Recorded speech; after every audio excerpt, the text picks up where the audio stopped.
दोस्तों देखिए एक बार फिर से आप लोगों के सामने रीजनिंग की बहुत ही इंपॉर्टेंट और शानदार वीडियो लेकर के हर बार की तरह इस वीडियो में भी हम लोग टॉप 20 क्वेश्चन को सॉल्व करने वाले हैं। ये जो आपके टॉप 20 क्वेश्चन अगर आप रेलवे से related NTPC group D RPF की तैयारी करें या फिर एसएससी से रिलेटेड जैसे जीडी हो गया, सीजीएल हो गया, सीएसएल हो गया, सीपीओ, एमटीएस और भी अदर किसी एग्जाम की तैयारी करें तो ये वीडियो आप लोगों के लिए बहुत ही इंटरेस्टिंग और धमाकेदार होने वाली है। हर क्वेश्चन को दोस्तों बेसिक कंसेप्ट और ट्रिक के साथ सीखने वाले हैं। तो चलिए देरी न करते स्टार्ट करते हैं अपने पहले क्वेश्चन से। हमारा यहाँ पर पहला क्वेश्चन शब्द एनोलॉजी क्वेश्चन है। क्या करें, उस विकल्प का चयन करें जो तीसरे शब्द से ठीक उसी तरह संबंधित है जिस प्रकार दूसरा शब्द पहले शब्द से संबंधित है। कहने का मतलब कांच का संबंध जैसे पारदर्शी से है वैसे ही लकड़ी का संबंध यहाँ पर किससे होगा। अब ये मुझको बताइए, कांच तो समझ में आ रहा है आपको, कांच को समझ गए होंगे। पारदर्शी क्या होता है? पारदर्शी उसको कहते हैं जिसके आर पार दिखाई दे। तो कांच जो आप देखते हैं, कांच समझ रहे हैं ना, जो आपके जैसे आप चश्मा लगाते हैं उसी में जो कांच लगाते हैं उसी को समझ लीजिए, ठीक है। जो ग्लास जिसको कहते हैं उसी टाइप से कांच भी होता है। तो कांच के आर पार देखते हैं तो दिखाई देता है, सभी को पता है। तो उसको हम पारदर्शी कहते हैं जिसके आर पार दिखाई दे। ऐसी लकड़ी ऐसी चीज़ है क्या जिसके हम आर पार देखें तो दिखाई दे देगा? आप कहेंगे कि बिल्कुल दिखाई नहीं देगा।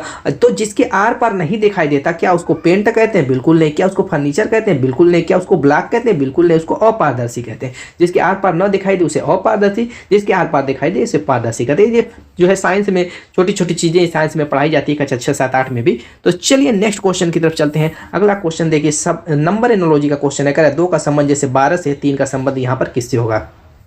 2 से आप 12 कैसे बना सकते हैं ये बस हमें पता लगाना है। तो आप कहेंगे कि 2 में सिंपल सा तरीका है कि 6 से गुणा कर दीजिए 12 बन जाएगा। बिल्कुल सही बात है। तो 3 में हम क्या करेंगे, जो भी देखिए ट्रिक जो भी हम पहले पे अप्लाई करेंगे सेकेंड पे भी वही काम करना है। 6 का गुणा किए तो इसमें भी 6 का गुणा करेंगे तो 6 के 18 हो जाएगा।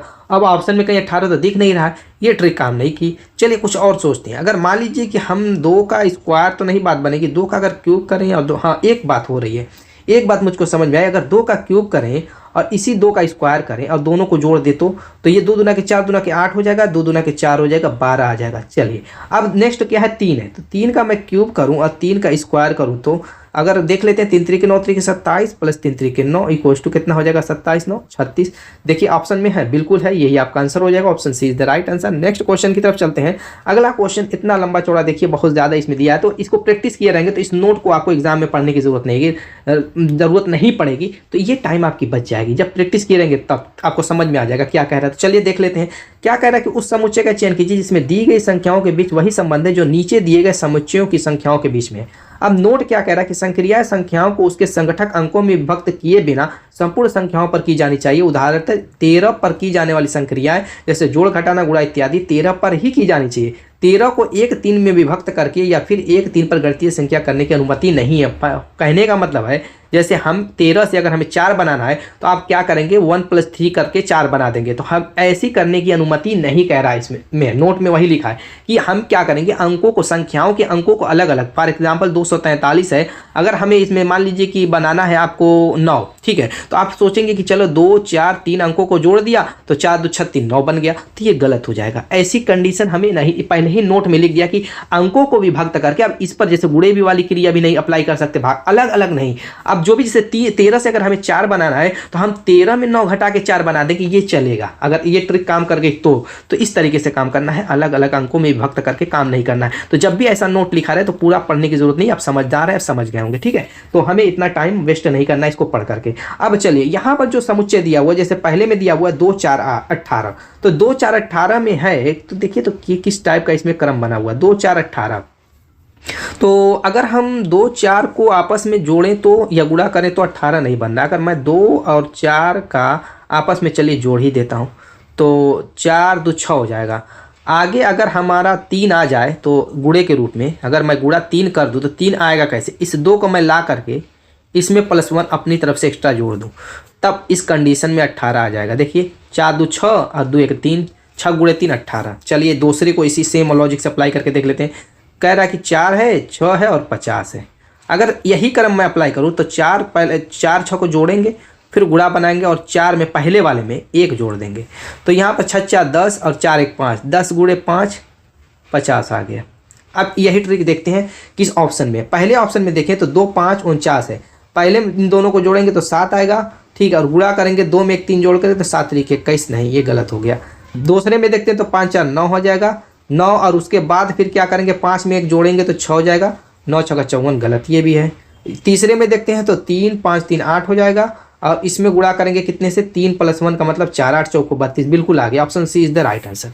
क्लियर। नेक्स्ट अगला क्वेश्चन गणितीय, ये तो कोडिंग डिकोडिंग का क्वेश्चन है। कह रहे एक विशिष्ट कोड भाषा में यदि आर्किटेक्ट को इतना लिखा जाता है तो उसी कोड भाषा में कह रहे मैनेजर को किस प्रकार लिखा जाएगा। आर्किटेक्ट को लिखा क्या है, पहले उस पर ध्यान दीजिए। आर्किटेक्ट, ठीक है, आर्किटेक्ट। देखिए सबसे पहले हम चेक कर लेंगे कि जो ये लिखा हुआ है, जैसे 3 2 0 5 1 0 1 1 2 2 7 5 2 2, हम एक चीज पहले देखेंगे कि जो इसकी नंबरिंग होती है सीरियल क्रम वाली, एक क्या एक के नीचे एक तो नहीं लिखा है, तो सीरियल क्रम वाला मामला रहेगा, तो नहीं लिखा है, तो ये तो फेल हो गया। फिर दूसरा क्रम ये देख लेंगे कि क्या कहीं इसका उल्टा क्रम 26 तो नहीं लिखा हुआ है, तो 26 भी नहीं लिखा है, तो ये भी मामला फेल हो गया। फिर क्या करेंगे, फिर नंबरिंग कीजिए, आप नंबरिंग पहले कर लीजिए। जैसे ए का 1, आर का 18, सी का 3, एच का 8, आई का 9, टी का 20, ई का 5, सी का 3, टी का 20। अब हम देखेंगे जैसे A1 था, इसके नीचे 3 लिखा हुआ है, तो यहाँ पर +2 हुआ है। क्लियर है बात। अब ये 18 है तो इसको भी 2 अंक लेकर चलेंगे, 20 को देखेंगे, आप 2 को नहीं देखेंगे, 2 0 अलग अलग नहीं करेंगे, बल्कि 20 को देखिए, तो यहाँ पर भी +2 ही हुआ है। यहाँ पर 3 था, उसके नीचे 5 लिखा हुआ है, 3 और 5, तो यहाँ पर इसका मतलब यहाँ पर भी +2 है। अब देखिए 8 10 +2, 9 और 11, इसको 11 से पढ़िए +2, यहाँ पे 20 है, यहाँ पे 22 है +2, 5 है 7 है +2, 3 है 5 है +2, 20 है 22 है +2, यानी मामला सेट हो गया। +2 वाली ट्रिक है, मैनेजर में वही मामला सेट कर लेते हैं आपका। देखिए आप लोग कमेंट कीजिए फटाफट, देखिए आप लोगों का आंसर क्या आ रहा है, फटाफट कमेंट कीजिए दोस्तों और मेरे आंसर से मिलाइए।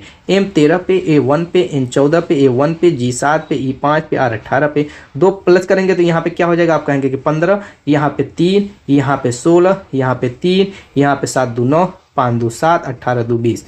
यहाँ पर देखिए आपका आंसर ये दिख रहा है 15 31 6, 15 31 6, ऑप्शन सी में दिख रहा है। नेक्स्ट क्वेश्चन, अगला क्वेश्चन भी देखिए कोडिंग डिकोडिंग का।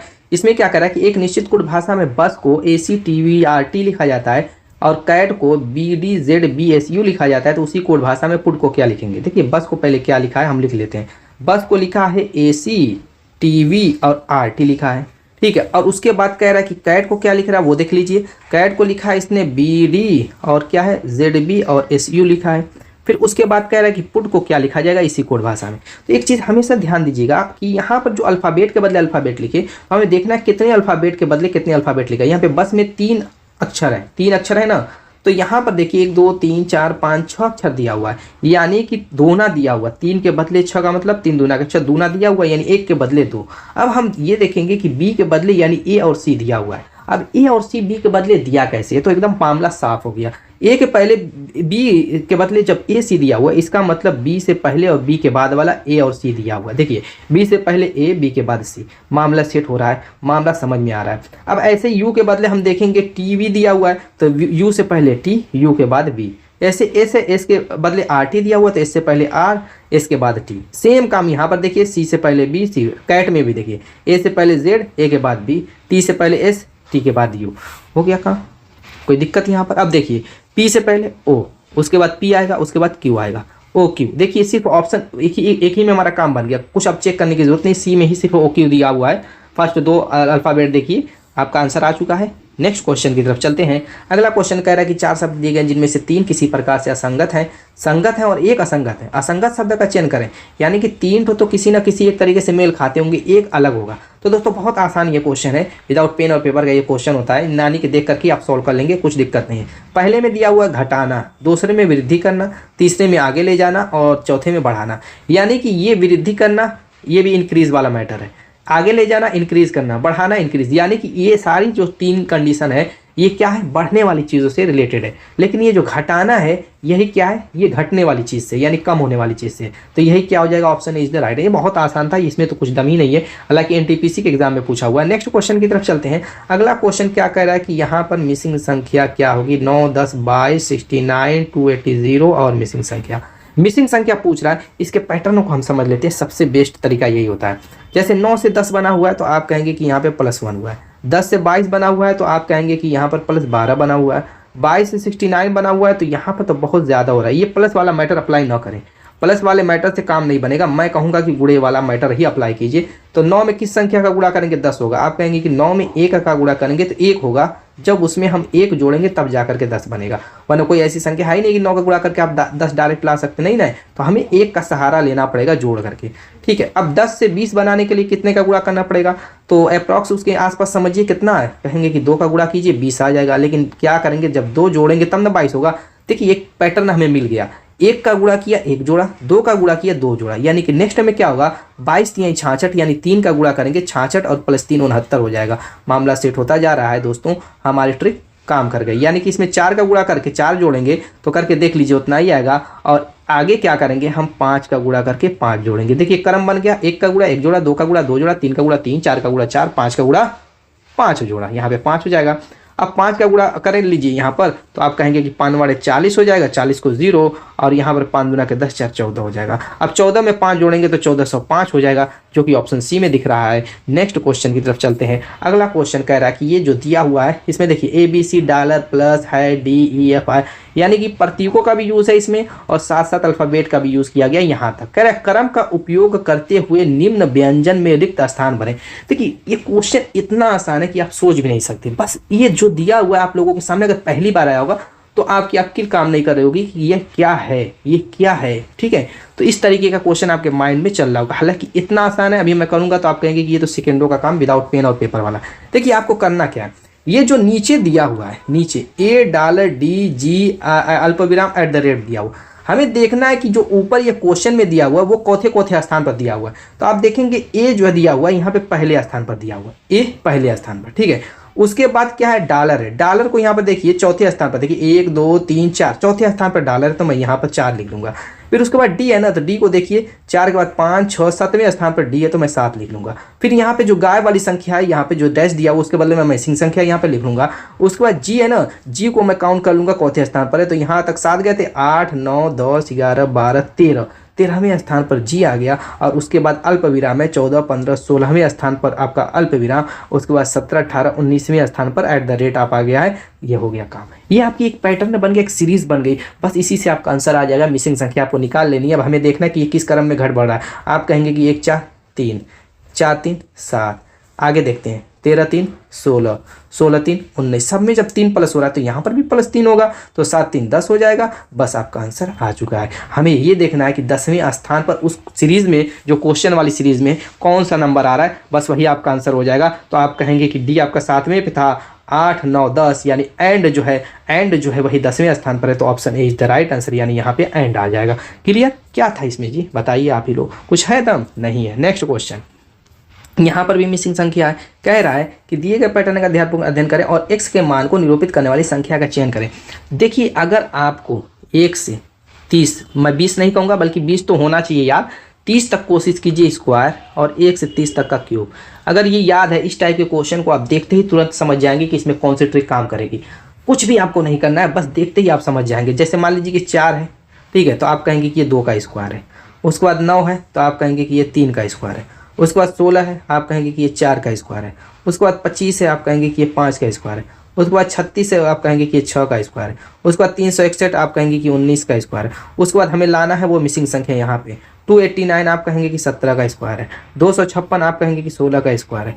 225 आप कहेंगे कि 15 का स्क्वायर है। अब देखिए कैसी सीरीज बनी हुई है। पहले ऊपर वाले में देखिए 2 3 4 5 6, ये क्या है, दाएं से बाएं की तरफ एक एक की वृद्धि हो रही है, +1 +1 +1 और स्क्वायर बनता जा रहा है। ठीक है, 2 3 4 5, ऐसे इसको भी हम क्या करेंगे, इधर ही से देखेंगे। अब देखिए 5 के बाद 15 के बाद 16 +1 स्क्वायर, फिर 16 के बाद 17 +1 स्क्वायर, यानी यहाँ पर भी +1 होगा, यानी 17 का मतलब 18 हो जाएगा, +1 करेगा और 18 का हमें स्क्वायर का देना है। और 18 का स्क्वायर कितना होता है, 324। Option D is the right answer. Next question की तरफ चलते हैं। अगला क्वेश्चन दोस्तों देखिए दिशा दूरी का क्वेश्चन है, समझ लेते हैं थोड़ा सा इसके बारे में। देखिए दाहिनी साइड पूरब होता है, बाईं साइड पश्चिम होता है, नीचे दक्षिण होता है, आपका ऊपर उत्तर होता है।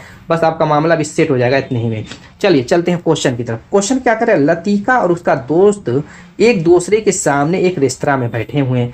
लतिका नाम की कोई लड़की या लड़का जो भी है और उसका एक दोस्त है, वो एक दूसरे के सामने बैठे हुए हैं। जैसे मान लीजिए कि बेंच लगी रहती है, ऐसे बेंच आपकी लगी हुई है, तो यहाँ पर मान लीजिए एक बंदा बैठा है, यहाँ पर बंदा, लेकिन इनका डायरेक्शन जरूरी नहीं है। ऐसे भी हो सकता है कि बेंच ऐसे हो और इधर बैठे हो, ऐसे भी हो सकता है। चलिए देखते हैं। कह रहे लतिका पश्चिम की ओर होकर बैठी है। अब मामला सेट हो गया, लतिका पश्चिम की ओर है तो यहाँ पर मान लेते हैं लतिका होगा, पश्चिम दिशा यही है तो ये आपकी लौ से लतिका मान लेते हैं ये।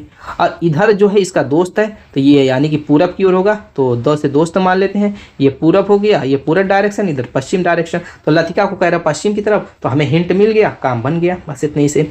अब चलिए आगे पढ़ते हैं। आगे कह रहा है वेटर ऑर्डर लेने के लिए आता है और लतिका के दाईं ओर 90 डिग्री पर खड़ा होता है। वेटर किस दिशा में खड़ा है? कितना प्यारा, कितना यूनिक क्वेश्चन दोस्तों दिया है। अच्छे का सर घूम गया होगा लेकिन कुछ दम नहीं है इस क्वेश्चन में भी। क्या कह रहा है कि एक वेटर आता है और ये जो लतिका है उसके दाईं ओर, जब लतिका पश्चिम की ओर है ना तो हमेशा एक चीज़ मैं बता दूं, पश्चिम की ओर है लेकिन उसका फेस किधर होगा? इधर होगा। फेस किधर होगा उसका? इधर होगा। जो बेंच होगी टेबल की तरफ उसका फेस होगा कि नहीं? जब उसका फेस टेबल की ओर होगा तो उसका बायां इधर हो जाएगा, दायां इधर हो जाएगा। अब दाईं ओर कह रहा है कि वेटर खड़ा है वो भी 90 डिग्री के एंगल पर, तो 90 डिग्री का एंगल ये होगा। 90 डिग्री के एंगल पर खड़ा है यानी कि ये 90 डिग्री हो गया, यानी कि वेटर आकर के यहाँ पर खड़ा होगा। 90 डिग्री कहाँ बन रहा है? यहाँ पे बन रहा है, ठीक है। इस तरीके से वेटर आकर के यहाँ पे खड़ा हो गया 90 डिग्री पे। तो इस तरीके का डायग्राम बना। कह रहा है कि वेटर किस दिशा में खड़ा है, तो ये जो दिशा है वेटर की यही दिशा है, ये दिशा नीचे वाली है और ये दक्षिण दिशा होती है। ऑप्शन देखिए B is the right answer. मैंने क्या कहा, एकदम यूनिक और प्यारा सा क्वेश्चन है। नेक्स्ट क्वेश्चन की तरफ चलते हैं। अगला क्वेश्चन ब्लड रिलेशन से रिलेटेड है। कह रहा है बी ए की माँ है। देखिए यहीं पे थोड़ा सा मैं डायग्राम बना करके कोशिश करूंगा समझाने की। बी क्या कह रहा है? ए की माँ है, ठीक है। आगे कह रहा है कि सी डी का भाई है। सी डी का क्या है?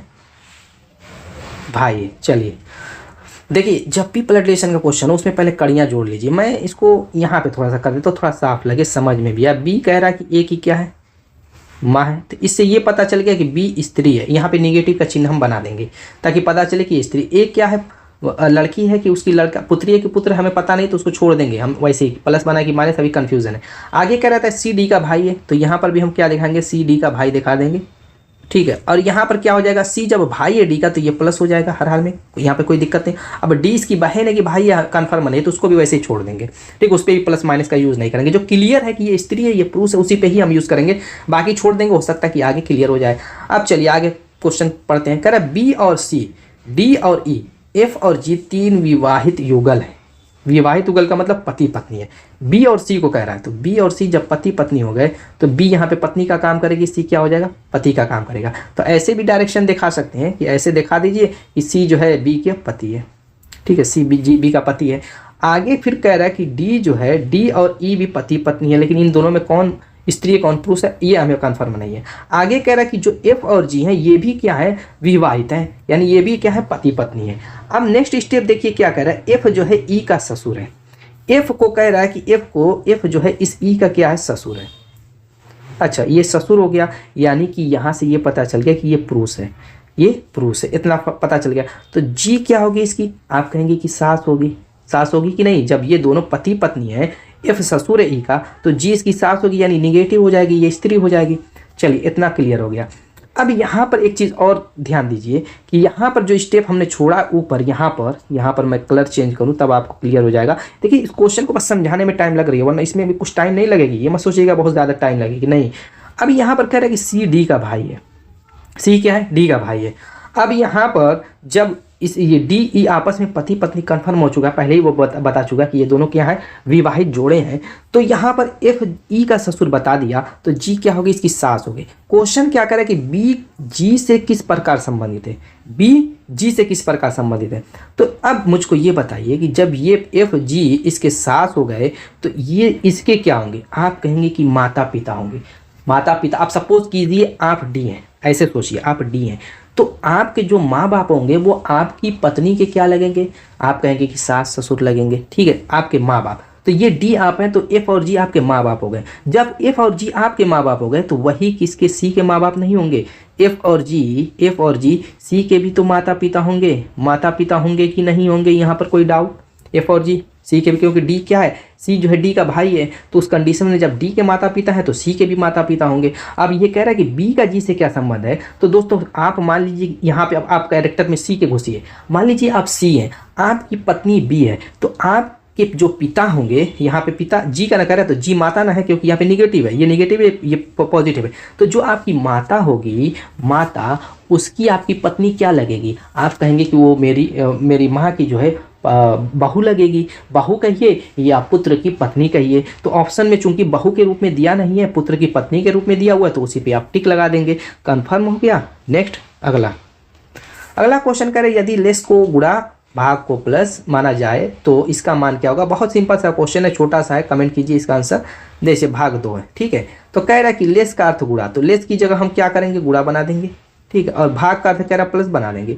बोर्ड मास कहता है पहले ब्रैकेट को तोड़िए और साथ साथ उसके अंदर के काम को निपटा दीजिए। यहाँ पर निपटा देंगे, 5 7 35 हो जाएगा और प्लस 2 हो जाएगा, यानी 37। बस हो गया आपका आंसर।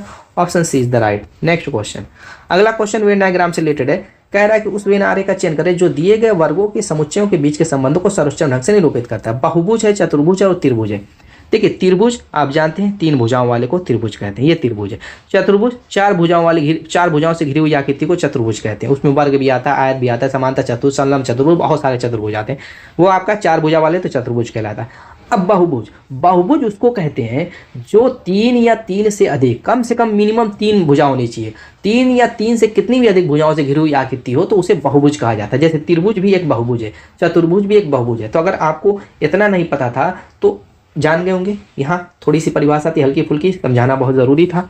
तो अब यहाँ से हमें क्या मिला कि जो बहुभुज होगा, जो चतुर्भुज होगा और जो त्रिभुज होगा, वो दोनों के दोनों किस में आएंगे? बहुभुज के अंदर। जैसे मान लीजिए कि मैंने एक बहुभुज का डायग्राम बना दिया, किसका? ब से बहुभुज का।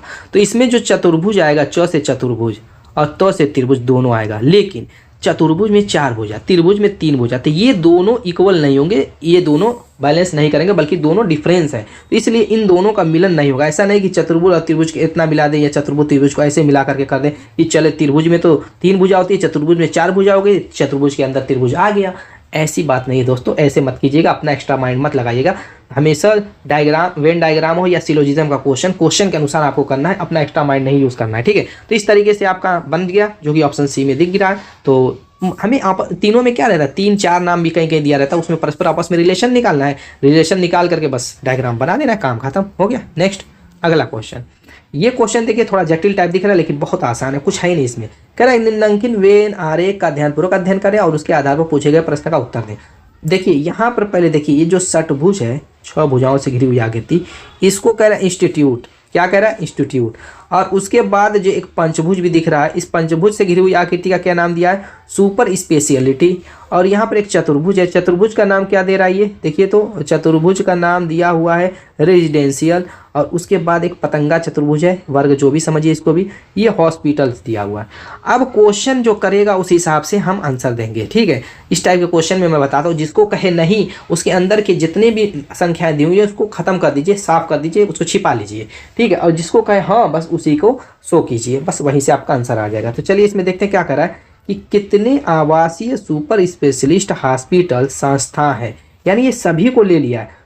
कितने आवासीय है? कह रहा है कि residential super speciality hospital institute है। तो दोस्तों हॉस्पिटल भी ले लिया, सुपर स्पेशलिटी भी देख लिया, इंस्टीट्यूट भी ले लिया, रेजिडेंशियल भी ले लिया, यानी चारों डायग्राम से घिरी हुई हमें आकृति को ढूंढना है। और चारों डायग्राम की आकृति, घिरी हुई आकृति का मतलब जो है, देख लीजिए कि चारों का कॉम्बिनेशन कहाँ पे हो रहा है। चारों आकृति मिल कर आ रही है, आप कहेंगे कि चारों आकृति यहाँ पे मिल रही है और इसमें सिर्फ आपको 9 दिख रहा है, बस यही आपका आंसर हो जाएगा। Option A is the right answer. Without pen और पेपर का ये भी क्वेश्चन है दोस्तों, बस थोड़ा सा पढ़ने में समझने में जो भी टाइम लग जाए। नेक्स्ट क्वेश्चन क्या है? सिलोजिज्म है। कथन कह रहा है कि सभी फूल पंखुड़ियां हैं, तो हम क्या करेंगे? इसको फ से फूल ले लेंगे और सभी फूल को क्या करेंगे? पंखुड़िया के अंदर, प से पंखुड़िया के अंदर डाल देंगे, ठीक है।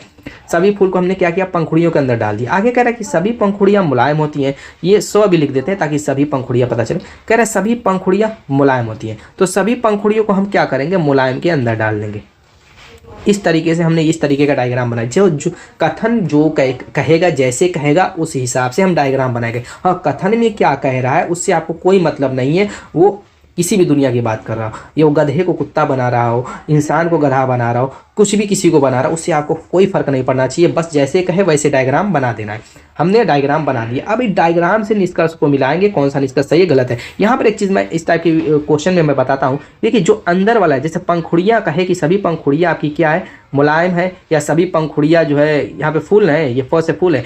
अगर ऐसे कहे जैसे अंदर वाला फूल है फ से फूल, सभी फूल क्या है, सभी फूल पंखुड़ियाँ हैं। तो अगर इस तरीके से कहे, यहाँ पे कुछ गड़बड़ नहीं ना, नहीं सही है। सभी फूल पंखुड़ियाँ अगर कहे तो आपका निष्कर्ष सही होगा।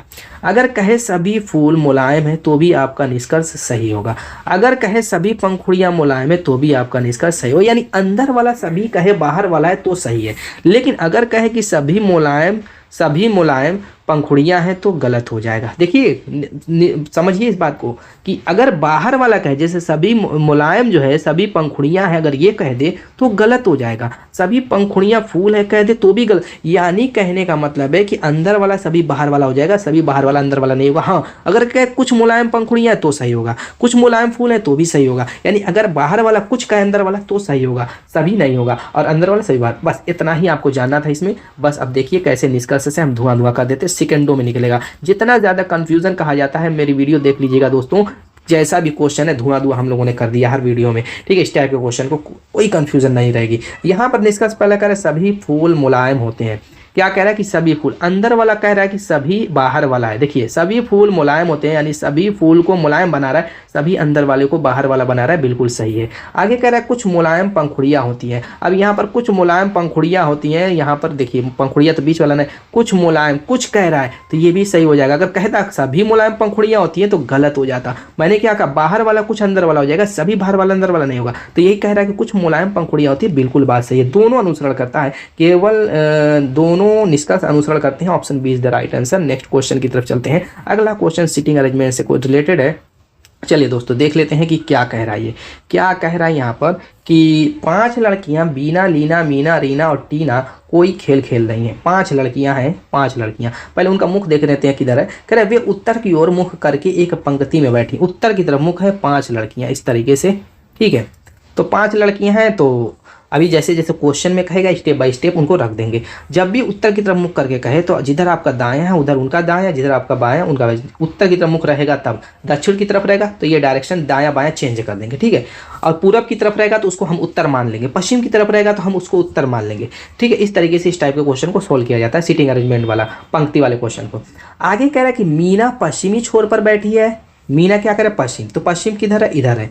और दोस्तों पूरब किधर है, इधर। ये पूरब हो गया और ये आपका पश्चिम हो गया। अब कह रहा है कि मीना जो है, मीना पश्चिम छोर पर है, तो मीना को हम क्या करेंगे, पश्चिम छोर पर रख देंगे, बैठी हुई है। और कह रहे टीना पूर्वी छोर पर बैठी हुई, और टीना को हम क्या करेंगे, पूर्वी छोर पर बैठा देंगे, जो जैसे कहेगा। आगे कह रहे लीना और रीना एक दूसरे के बगल में एक साथ बैठी हुई हैं।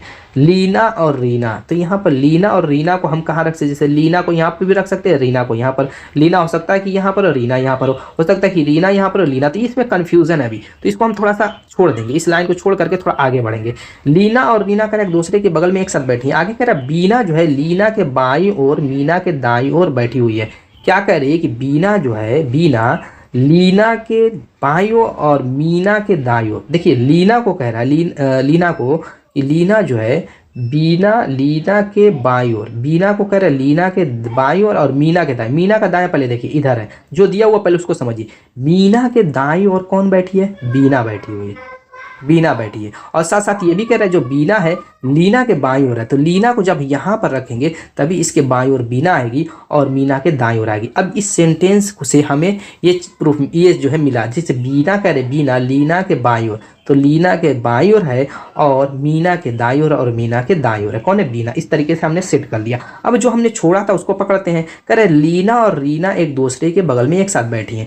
लीना और रीना, तो यहाँ पर हम क्या करेंगे, रीना को रख देंगे, तभी ना रीना और रीना एक साथ दोनों बगल में बैठे रहेंगे। चलिए हो गया। कह रहे पूर्वी छोर से दूसरे स्थान पर कौन बैठी है। पूर्वी छोर कौन सा है, ये वाला छोर है। दूसरे स्थान पर कौन है, रीना है, यानी कि ऑप्शन यही ने पूछ रहा है कि पूर्वी छोर से दूसरे स्थान पर, पूर्वी छोर से दूसरे स्थान पर आपकी कौन है, रीना है। Option B is the right. Next question, अगला क्वेश्चन देख लेते हैं क्या कह रहा है। कह रहा है कि दी गई श्रृंखला का अध्ययन करो और दिए गए प्रश्न का उत्तर दे। सभी संख्याएं केवल एक अंक वाली संख्याएं हैं। एक अंक वाली संख्या ये दे दिया है, जानबूझ करके दिया है कि आप कहीं ये ना समझे कि ये 19 है, कहीं ये ना समझे कि आप जो है ये 27 है, इसीलिए पहले ही हिंट कर दिया, मतलब पहले ही वो दिखा दिया है कि सभी संख्याएं केवल एक अंक वाली हैं। बात क्लियर हो गई। चलिए अब कह रहा है कि ऐसे कितने सम अंक हैं जिनमें से प्रत्येक के ठीक पहले एक पूर्ण वर्ग है और ठीक बाद एक विषम अंक है। ऐसे कितने सम हैं, तो पहले तो जिनमें सम को हम ढूंढेंगे पहले वाले को छोड़ देंगे, क्योंकि इसके जो है पहले कोई संख्या है ही नहीं, तो इस सम को छोड़ देंगे। सम किसको कहते हैं, जो 2 से कटे। ये आपका सम हो गया, ये आपका सम हो गया, ये आपका सम हो गया, ये आपका सम हो गया। पहले सम को घेर लीजिए, तभी आपका मामला सेट होगा। सम यहाँ पर है, सम यहाँ पर है, सम यहाँ पर है, सम यहाँ पर है, और यहाँ पर सम है, यहाँ पर सम है, और यहाँ पर सम है। ठीक है। अब कह रहा है कि ऐसे कितने सम है जिनसे प्रत्येक ठीक पहले एक पूर्ण वर्ग। अब क्या इस सम पहले वाले सम को देखते हैं, पहले पूर्ण वर्ग है, नहीं है, इसको छोड़ दीजिए। दूसरे वाले से पहले क्या पूर्ण वर्ग संख्या, बिल्कुल एक पूर्ण वर्ग संख्या होती है। कह रहा है कि एक पूर्ण वर्ग ठीक बाद एक विषम संख्या है, तो 8 से पहले एक पूर्ण वर्ग संख्या तो है, लेकिन बाद में विषम संख्या नहीं बल्कि सम संख्या, ये भी नहीं मिल पाया। फिर 6 को देखेंगे तो एक पूर्ण वर्ग संख्या 8 नहीं है, नहीं है, 8 एक पूर्ण वर्ग संख्या है ही नहीं है। अब उसके बाद दोस्तों अब आइए 2 पे। 2 से पहले एक पूर्ण वर्ग संख्या 1 है, बिल्कुल है, और 2 के बाद एक विषम संख्या, हमें 1 मिला, ऐसा 1 मिल गया, ये 2 वाला, ये वाला हिस्सा। फिर हम देखते हैं आगे एक सम संख्या है, देखिए इससे पहले पूर्ण वर्ग संख्या बिल्कुल नहीं है। अब 8 से पहले देखिए, 8 से पहले एक पूर्ण संख्या 1 होती है, बिल्कुल है, और 8 के बाद 3 दिया हुआ है, बिल्कुल दिया हुआ है दोस्तों।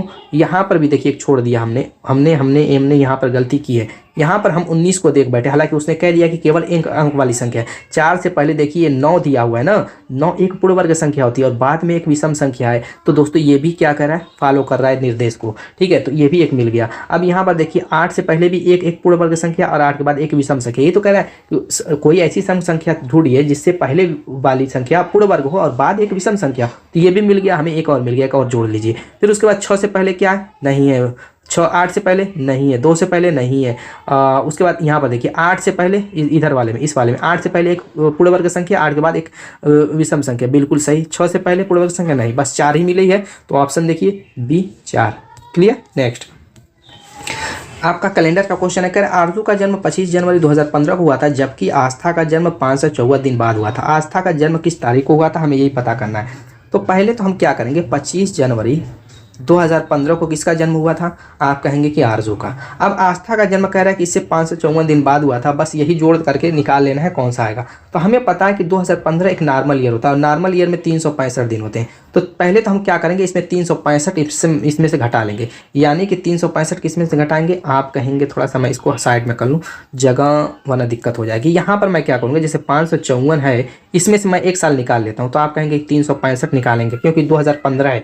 2016 की बात होती तो वहाँ पे 366 दिन निकालना पड़ता, क्योंकि वो लीप ईयर है। अब यहाँ पर निकालेंगे तो यहाँ पे 14 हो जाएगा, 14 का मतलब 9 हो जाएगा, वहाँ पे 8 हो जाएगा, 189। यानी कि कहने का मतलब 25 जनवरी 2015 में हम 365 हमने जोड़ा और फिर प्लस 189 इसमें जोड़ेंगे। मैंने 365 को क्यों अलग कर दिया, क्योंकि ये 1 वर्ष होता है। अब इसमें पहले 1 वर्ष जोड़ लीजिए, यानी कि 25 जनवरी ये 2016 हो जाएगा, अब प्लस 189 हो जाएगा। अब 189 को हम क्या करेंगे, महीनों में डिवाइड कर देते हैं, इससे हमें पता चल जाएगा एकदम फाइनली।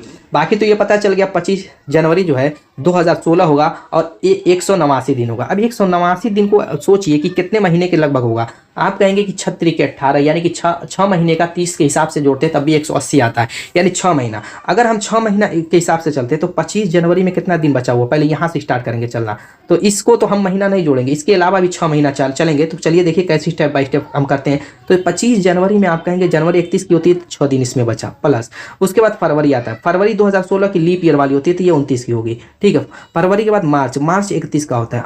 मार्च के बाद अप्रैल 30 का होता है। उसके बाद मई 31 की होती है। मई के बाद जून 30 का होता है। उसके बाद जुलाई आपकी 31 की होती है। अप्रैल, नवंबर, जून, सितंबर, हाँ ठीक है 31 की होती है। जुलाई के बाद आपका अगस्त आ जाएगा। तो हमें अगस्त में अभी पहुंचना नहीं है, पहले इसको जोड़ लीजिए, देखिए 189 आ रहा है कि नहीं। आप कहेंगे 1 1 2 2 1 3 9 3 12 12 और 6 दोस्तों 18 हो जाएगा। 18 हो गया। अब बचा हुआ कितना, 1 3 3 6 3 9 3 12 3 15 15 3 18, 188 दिन। लेकिन यहाँ पे हमें 189 दिन लाना था, तो एक दिन जो बचा हुआ है, यहाँ तक जुलाई तक हम लोग गए थे, तो एक जो बचेगा वो अगस्त में चले जाएंगे, यानी हमारा मामला मामला सेट हो चुका है, यानी कि उसका जो जन्मदिन होगा 1 अगस्त 2016 को हो जाएगा। Option B is the right answer. समझ में आ गई बात, कोई दिक्कत यहाँ तक हुई? चलिए नेक्स्ट क्वेश्चन की तरफ चलते हैं। अगला क्वेश्चन फिगर से रिलेटेड है, कौन सा विकल्प प्रश्न चित्र के समान? बहुत आसान है, इसका आंसर आप लोग कमेंट कीजिए। देखिए जो चित्र दिया हुआ है यहाँ पर ऐसे है, ये त्रिभुज है, इस तरीके की एरो।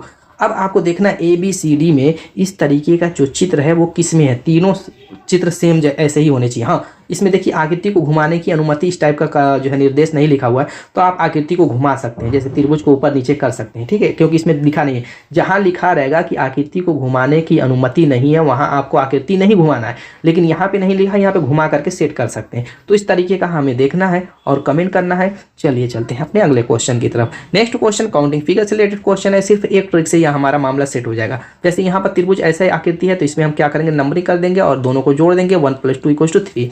बस यहाँ पर देखिए, अब देखते जाइए। यहाँ पर आपका क्या है, 3 वाला, यहाँ पर आपका क्या है, 3 वाला, यहाँ पर आपका क्या है, 3 वाला, यहाँ पर आपका क्या है, 3 वाला। अब यहाँ पर अगर आप देखें तो ये आपकी आकृति जो बनी हुई है ये भी 3 वाली है। अब देखिए ये बड़ा वाला आप देख लीजिए, ये आपका 3 वाला, ठीक है, इतनी 3 वाले मिले हुए हैं। तो थोड़ा सा चलिए फिर भी एडजस्ट करते हैं। यहाँ पर देखिए एक तो ये छोटा सा बना हुआ 1 वाला, अब ये इसके मिलने की वजह से यहाँ पर एक तो बड़ा वाला फिर बन गया, एक ये हो जाएगा त्रिभुज। और देखिए कहाँ कहाँ है, चलिए यहाँ पर देख लेते हैं। अब ये अगर आप देखें, ये आपका है एक ये है, ठीक है। इस साइड अगर आप देखते हैं तो एक ये हो जाएगा, और आपका एक त्रिभुज और बन रहा है, उसको भी मैं दिखा दूँ आपको, क्लियर हो जाए सारा का सारा मैटर ही। ये आपका है, देखिए ये वाला, ठीक है, इसमें आपका एक तो ये है। अब सबको जोड़िए तो देखिए 3 × 3 = 6, 3 × 9 = 12, 12 × 3 = 15, 15 × 3 = 18, 19, 20, 21, 22, 23। Option C is the right answer. तो दोस्तों उम्मीद है कि वीडियो पसंद आएगी। मिलेंगे इससे शानदार धमाकेदार टिप्स अपने नेक्स्ट वीडियो में, तब तक के लिए बाय बाय।